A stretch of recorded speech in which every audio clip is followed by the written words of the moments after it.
Our ancestors didn't have access to jollof, so they had to use what they could in order to make their favorite rice dishes. And this is Charleston style red rice.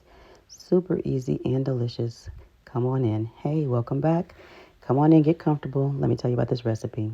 You're going to need some smoked sausage, a couple slices of bacon, some parboiled rice, all of the seasonings in the description, diced onions and green peppers, tomato sauce and ketchup, and of course some water.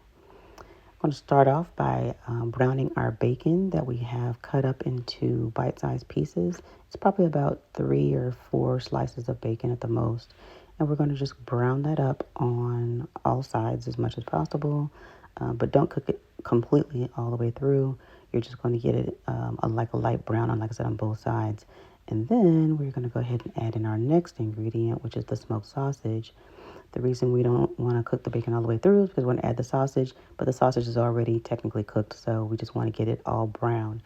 All right, so we're going to go ahead and add in that smoked sausage.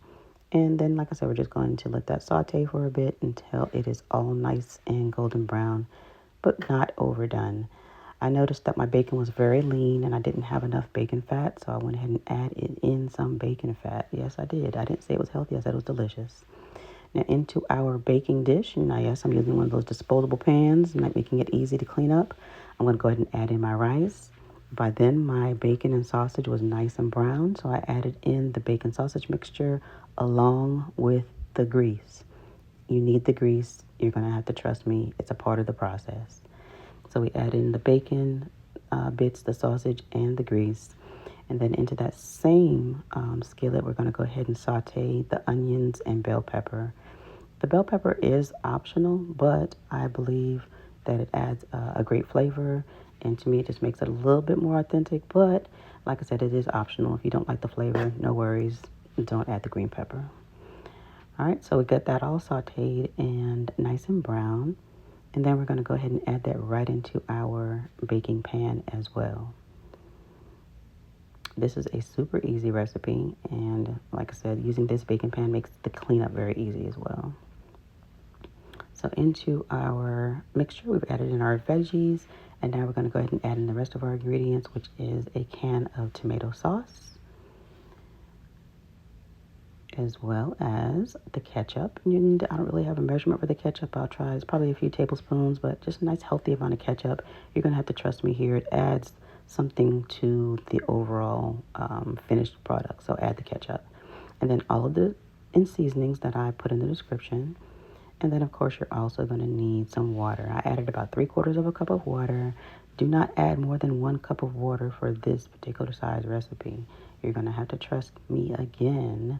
3/4 of a cup to no more than 1 cup is all that you need. You can always add more water if you ever needed to, but you can't take it away. And so this dish is easy, but it is about technique. So you have to have the right measurements, and I'm giving you all the right measurements. So we get that all mixed up really, really well, so that we have all our seasonings and everything incorporated. And then we are going to cover this with a plastic wrap.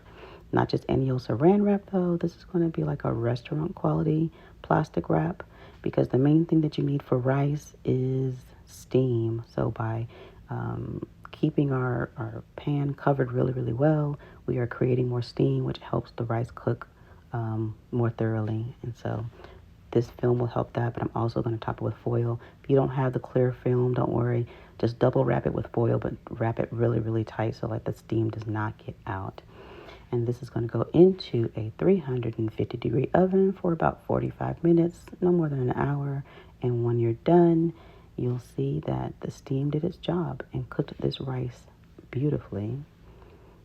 And there you are, a beautiful, authentic Charleston red rice that your family's going to love. You're going to go ahead and get a fork, fluff it up, and it's perfect. I served mine with a side of string beans and onions and some fried catfish. Hey, try this recipe. You're going to love it. Enjoy.